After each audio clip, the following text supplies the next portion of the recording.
Halo guys, assalamualaikum. Selamat datang kembali di channel Double Vet bersama gua Dokter Hewan Suwardi Hidayat. Kali ini kita akan bahas apa ya?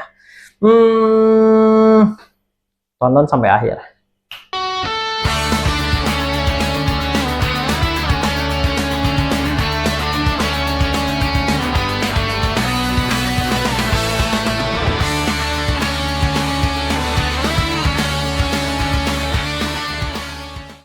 Oke guys, jadi kali ini gue akan bahas mengenai kasus serak pada burung, khususnya pada burung kicau ya. Serak nggak ada suaranya, kemudian mangap-mangap, suaranya cuma ngik-ngik, megap-megap kayak gitu. Nah, kita bahas putar serak pada burung kicau. Kita akan bahas mengenai penyebabnya apa aja, pencegahannya seperti apa, dan treatmentnya seperti apa. Oke, yang pertama kita bahas dulu penyebabnya apa. Untuk serak pada burung kicau ini ada beberapa penyebab. Misalnya yang pertama karena cuaca. Cuaca yang seperti apa? Cuaca yang misalnya terlalu panas, kemudian terlalu dingin, kemudian yang berubah tiba-tiba, misalkan siang panas, kemudian malam atau sore tiba-tiba drop hujan dingin kayak gitu. Ini bisa menyebabkan burung menjadi serak. Memang secara tidak langsung sih, jadi berkaitan dengan penyebab kedua. Jadi misalnya seperti ini.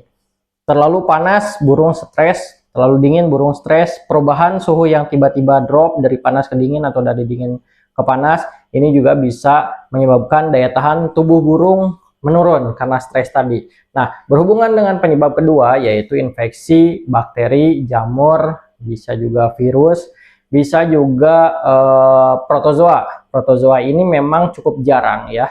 Seperti contohnya misalnya Trichomonas. Trichomonas ini lebih sering menginfeksi pada saluran pencernaan. Tetapi pada kasus-kasus tertentu, Trichomonas ini juga bisa masuk atau menginfeksi ke saluran pernafasan. Biasanya saluran pernafasan atas ya, dari mulai trakea kayak gitu. Nah, jadi itu penyebab kedua, dan penyebab pertama memang saling berhubungan, stres. Jadi usahakan burung tidak mudah stres atau tidak stres karena perubahan cuaca yang misalkan tiba-tiba.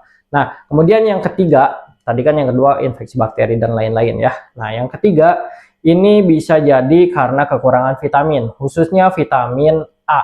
Nah, hipovitaminosis A atau kekurangan vitamin A ini bisa menyebabkan sel-sel epitel penyusun ya. Sel-sel epitel itu sel-sel kecil yang penyusun dinding saluran pencernaan, dinding saluran pernafasan. Nah, si sel-sel epitel ini kalau misalkan kekurangan vitamin A, dia gampang rusak gitu. Jadi nggak kuat nih, gampang rusak. Nah, kalau misalkan udah gampang rapuh, rusak karena kekurangan vitamin A, tubuh ini akan secara fisiologis, secara otomatis gitu ya, memproduksi lendir atau discharge yang berlebihan gitu. Karena berusaha untuk nambal lah istilahnya, untuk nambal kerusakan-kerusakan ini. Akhirnya si sel-sel epitel yang rusak ini berusaha ditambal dengan mengeluarkan lendir tadi. Akhirnya lendirnya banyak, numpuk, nutupin saluran pernafasan, dan burungnya juga jadi nggak ada suaranya atau jadi serak kayak gitu. Nah, itu faktor ketiga, kekurangan vitamin A. Faktor keempat ini bukan merupakan nutrisi ataupun infeksi, tetapi lebih ke pola perawatan. Misalnya over exercise, over latihan, over lomba gitu. Jadi terlalu berlebihan ikut lomba A, B, C, D dalam suatu hari misalnya, atau terlalu menggebu-gebu dengan latihan sebelum lomba. Akhirnya pada saat mau lomba justru burungnya malah nggak bunyi gitu karena latihannya terlalu keras misalnya, seperti itu. Kemudian faktor lainnya juga bisa terjadi karena terlalu banyak vitamin atau doping-doping yang diberikan. Nah, kita nggak tahu ya, vitamin aja yang aman gitu ya, menurut kita aman. Kalau misalkan kita memberikan terlalu berlebih, khususnya vitamin A, D, E, ini dikasih berlebihan, ini bisa menyebabkan gangguan kesehatan. Apalagi dengan doping-doping peningkat stamina lah, penggacor instan lah, doping-doping seperti itu yang dosisnya juga kita nggak tahu seperti apa, bahan dasarnya seperti apa. Ini juga bisa membuat burung menjadi serak gitu. Seraknya karena apa? Bisa jadi misalnya obatnya terlalu keras, terjadi peradangan atau iritasi pada saluran pernafasannya. Itu bisa aja terjadi ya, walaupun misalkan jarang. Tetapi nggak jarang sih sebenarnya, banyak juga yang didoping ternyata malah suaranya hilang. Kayak gitu ya. Jadi tadi apa? 5. Kita sebutin lagi satu-satu biar inget ya. Yang pertama itu karena cuaca, yang kedua karena infeksi bakteri, jamur, virus, protozoa. Yang ketiga ini karena kekurangan vitamin A. Yang keempat karena over latihan lomba atau over gantangan. Yang kelima ini karena terlalu banyak vitamin ataupun doping yang diberikan. Nah, kemudian untuk pencegahannya apa? Kalau misalnya kita udah tahu penyebabnya apa, nah kita bisa cegah deh tuh. Pencegahannya seperti apa? Misalnya tadi yang pertama, cuaca ekstrim nih, di luar lagi dingin banget, angin kayak gitu ya, kita usahakan kasih anget-angetan gitu. Misalnya anget-angetan tuh kasih lampu, kerodong ditutup aja, nggak usah lah maksain dijemur kalau misalnya kondisinya hujan, angin kayak gitu ya, walaupun ada matahari sedikit dengan angin yang dingin, nah nggak usah lah, mending udah di rumah aja, kasih kerodong, kasih lampu. Dan lampu ini juga sebaiknya memang ditutupin, ya mau pakai kertas atau pakai sesuatu yang memang agak gelap biar nggak terlalu terang ke burungnya gitu ya. Nah kemudian kalau misalkan terlalu panas, kita juga harus batasin nih ngejemur. Misalnya ngejemur pagi hari ya jam 7, jam 8 ya, cukup setengah jam sampai 1 jam. Misalkan kalau udaranya kalau cuacanya di luar memang cukup panas gitu, terlalu panas. Nah, kita bisa melihat indikasi burung ini kepanasan seperti apa. Biasanya burung udah nggak betah nih di tangkringan, lompat sana lompat sini. Kemudian udah mulai megap-megap, buka mulut kayak gitu ya. Nafas cepat. Nah, ini indikasi burung sudah kepanasan. Jadi jangan sampai nunggu burung seperti itu. Bisa mungkin setengah jam ya cukuplah, udah angkat kayak gitu. Simpen di tempat teduh. Kalau misalkan memang terlalu panas di luar ya. Jadi kita harus akalin, kita harus cegah biar burung ini nggak stres karena perubahan cuaca yang drastis atau terlalu panas ataupun terlalu dingin gitu. Kemudian untuk yang kedua ya infeksi bakteri dan segala rupa. Nah biasanya ini berkaitan dengan tadi pengaruhnya, penyebabnya ya bisa karena pas imunnya drop, bakteri masuk atau virus masuk. Nah ini bisa dicegah dengan cara rutin membersihkan kandang. Jangan sampai kotoran numpuk, tempat makan, tempat minum jarang dibersihin gitu ya. Kadang-kadang kan tempat air kalau misalnya kita kucek-kucek gitu kan licin ya. Nah ini jangan sampai seperti itu. Jadi rajin-rajinlah membersihkan kandang, tempat makan, tempat minum, kemudian tenggeran. Nah ini juga bisa mencegah dari terinfeksinya burung oleh bakteri, jamur, dan lain-lain, parasit misalnya ya. Nah kemudian yang keempat, yang berapa tadi? Yang ketiga berarti ya, yang ketiga kekurangan vitamin, ya udah dikasih vitamin aja dengan dosis yang dianjurkan. Jadi jangan sampai misalkan dosisnya 2 tetes sehari, kita karena burungnya pengen sehat, wah kasih 4 tetes nih, nggak bisa gitu ya. Kalau misalkan dosisnya udah segitu, ikutin segitu. Kita harus sabar karena efek vitamin pun tidak langsung kita sekarang kasih langsung seger gitu, nggak bisa. Kita juga minum obat 2 kali 3 kali sehari, ya efeknya nggak langsung hari itu enak kan gitu. Tetapi kalau misalnya kita berlebihan memberikan yang tadinya kita harusnya 2 tetes, kita kasih misalkan 4 atau 6 tetes, nah itu efeknya bakal langsung kelihatan. Entah itu burungnya keracunan atau gangguan kesehatan, misalnya gangguan organ, hati, ginjal, seperti itu guys ya. Nah lanjut yang keempat, pencegahannya seperti apa? Kalau misalkan mau lomba ya nggak usah diforsir, nggak usah digeber terus-terusan. Karena istilahnya seperti ini, misalkan ada penyanyi yang memang ya suaranya bagus, staminanya oke, tetapi kalau misalnya digeber terus-terusan nih, latihan terus, ya bisa jadi serak juga kan. Bahkan mungkin pada saat mau tampil bisa aja sakit, bisa aja tepar. Burung pun seperti itu ya, manusia aja yang segede ini bisa aja sakit seperti itu kalau misalkan digeber terus, apalagi burung yang ukurannya cuma 50 gram, 60 gram kayak gitu. Kita geber terus-terusan ya bisa tumbang juga. Tapi kalau misalnya teman-teman nanya, dok berapa sih durasi yang baik gitu kan untuk latihan biar nggak termasuk diforsir. Nah karena saya bukan praktisi langsung di lapangan, walaupun pernah sebelumnya ya gitu kan, gantangan ya iseng-iseng gantangan lovebird apa segala rupa. Nah tetapi memang balik lagi ke burung masing-masing. Kita harus tahu kapasitas burung kita masing-masing, kapasitas kemampuan burung kita masing-masing. Jadi kalau misalkan burung udah kelihatan capek, udah mulai males bunyinya, ya udah nggak usah dipaksain, kasih dia istirahat, tutupin kerodong, matiin mastering, jauhin dari burung-burung masteran kayak gitu. Jadi biar dia bisa tenang gitu, istirahat dulu, bisa mengheningkan cipta lah, enggak terus-terusan Kan kadang ada burung yang mentalnya bagus tuh dideketin dengan, misalkan bukan dideketin, kedengeran suara burung masteran atau burung lawan aja dia nembak lagi dengan ya insting alaminya seperti itu. Tetapi memang itu yang jadi burung kurang istirahat, capek terus-terusan. Kemudian pada saat lomba, nah jangan sampai kita yang merasa burungnya, burung gua kuat nih, burung gua bagus nih, dihajar terus lomba ya mbak. Nah mungkin bisa aja menang beberapa lomba dalam hari itu gitu kan, tetapi ya bisa aja nanti setelahnya mungkin burungnya serak, burungnya nggak ada suaranya, macet kayak gitu. Nah ini juga yang bisa kita cegah kayak gitu.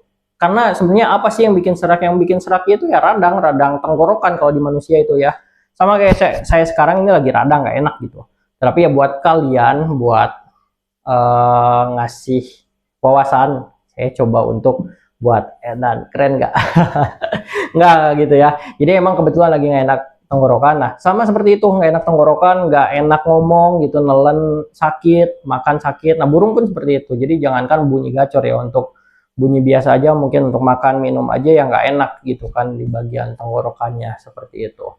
Nah kemudian yang terakhir, terlalu banyak doping dan vitamin ya ini udahlah, kurangin lah doping kayak gitu. Jadi kalau misalkan memang doping ini dalam tanda kutip sangat berpengaruh gitu ya, ya mungkin harusnya sih banyak gitu burung-burung yang jadi gacor lah minimal gitu. Karena kalau kalau yang juara kan yang paling gacor di antara yang gacor kan seperti itu. Tetapi ya kita balik lagi, doping ini tuh memang apa namanya, apakah benar-benar berefek gitu. Karena yang menentukan burung kuat gacor itu ya ada sebelumnya saya bahas di obat gacor ya, yang podcast sebelumnya. Nah ada saya bahas di situ. Apakah benar vitamin penggacor atau doping penggacor itu efeknya seperti itu. Nah, balik lagi ke sini, kurangin lah itu. Kalau misalkan burung kelihatan memang serak, terus nggak ada suaranya, hilang. Nah, seperti itu ya, itu mencegahnya. Untuk treatmentnya apa? Treatmentnya apa? Kalau kita udah tahu penyebabnya apa, kita bisa treatment sesuai dengan penyebabnya. Tadi misalkan dikerodongin, dikasih tempat hangat. Kalau misalkan penyebabnya cuaca, kita treatment seperti itu ya. Burung hujan terus panas terus, oh tiba-tiba serak, ya udah kita jauhin dari burung lain, kasih tempat yang memang anget, sepi, biarin burung istirahat. Kemudian dikasih madu juga boleh dikasih madu ya, sedikit aja, misalkan setetes 2 tetes madu juga bisa membantu ya, meningkatkan stamina-nya lagi. Kemudian ada berbagai vitamin, misalnya B kompleks juga terdapat di madu gitu. Nah ini juga bisa membantu sebenarnya madu. Kemudian minum, kasih yang banyak. Nah lalu misalkan masih seperti itu, nah dibawa ke dokter hewan juga sangat membantu. Karena apa? Karena peradangan ini ya harus dikasih anti radang. Karena peradangan ini misalnya terjadi infeksi oleh bakteri atau jamur. Nah ini juga kan bisa dicek ya gitu. Ini bisa diobati sesuai dengan penyebabnya. Misalnya bakteri dikasih antibiotik, jamur dikasih anti jamur. Nah tetapi kita nggak bisa nebak-nebak seperti itu ya sebagai owner kalau bukan dokter hewan yang melakukan. Kemudian yang paling fatal lagi, kan beratnya itu beda-beda. Kalau misalkan burung kita udah timbang, oh ternyata 55 gram, dokter hewan akan menghitung dosisnya ya, menghitung dosisnya, dosis antibiotik berapa, dosis anti radangnya berapa, dosis vitaminnya berapa. Kenapa banyak kasus burung, oh udah dikasih antibiotik dok tapi masih seperti ini, oh udah dikasih vitamin dok tapi seperti ini, nggak sembuh-sembuh. Ya mungkin karena memang dosisnya bisa kurang atau bisa kelebihan. Kalau kurang ya nggak ada efeknya, kalau kelebihan si bakteri atau jamur menjadi resisten, lebih kuat justru gitu, nggak sembuh-sembuh. Nah ini yang nantinya bakal mempersulit pada saat dokter hewan juga mau ngobatin. Dikasih dosis yang sesuai nih, misalnya 10 mg per kilo, dihitung dosisnya harusnya segini. Tetapi karena ini si burung udah sering-sering dikasih antibiotik, bakteri kebal, nggak bisa dikasih dosis normal, harus naik atau harus ganti antibiotik. Seperti itu guys, jadi tidak semudah oh kasih aja ini setetes 2 tetes sembuh, nggak bisa gitu ya. Kalau misalkan memang udah seraknya nggak sembuh-sembuh, coba aja dibawa ke dokter hewan. Kalau untuk pertolongan pertama tadi ya oke lah, bisa dikasih madu, dikasih yang minum kayak gitu, itu bisa cukup membantu sih gitu ya. Kemudian ya treatment lain nggak ada lagi sih ya seperti itu ya. Memang ujung-ujungnya ya kalian harus ke dokter hewan. Kadang-kadang kalau misalkan jauh banget gitu kalian dari tempat dokter hewan, kalian bisalah menceritakan kronologi sebelumnya seperti apa, udah dikasih apa, diskusi dengan dokter hewan yang memang mengerti dengan burung. Kadang-kadang untuk darurat ini bisa diresepkan. Coba aja dikasih obat itu dulu gitu. Misalkan karena dokter hewan yang sering meriksa burung ya bisa memperkirakan, misalkan burung murai, oh burung murai ini sekitar 50 sampai 60 gram, misalkan burung anis ini oh 40 sampai 60 gram, ini bisa diperkirakan seperti itu, tapi ini bukan untuk diagnosa yang tepat ya, tetapi untuk darurat gitu.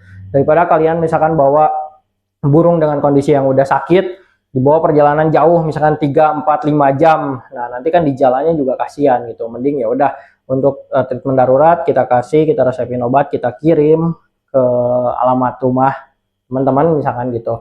Nah, nanti diobservasi nih setelah 5 sampai 7 hari misalkan penggunaan obat apakah membaik, apakah sama aja atau bahkan makin memburuk. Nah, seperti itu. Kadang ada juga sih yang dokter hewan yang seperti itu ya. Mungkin sekian. Cukup nggak? Cukup membantu kan? Nah, semoga teman-teman yang nonton video ini kebetulan misalkan dapat kasus nih burungnya serak, nggak ada suaranya gitu. Nah, bisa dipraktekkan nih tips-tips tadi dari saya, baik dari pencegahan maupun dari treatmentnya seperti apa gitu guys ya. Semoga video ini bermanfaat. Terima kasih sudah menonton. Kalau misalkan ada pertanyaan boleh tulis di kolom komen. Kalian boleh share juga ke teman-teman komunitas kalian biar banyak yang nonton, biar burung-burungnya pada sehat. Kalau juara mah beda lagi ya. Juara itu kan memang harus ada perawatan harian, mastering dan lain-lain segala rupa. Tetapi yang penting burung kalian sehat dulu. Biasanya kalau burungnya sehat, insya Allah gacor guys ya. Oke, begitu. Sekian dari saya. Terima kasih udah nonton. Bye.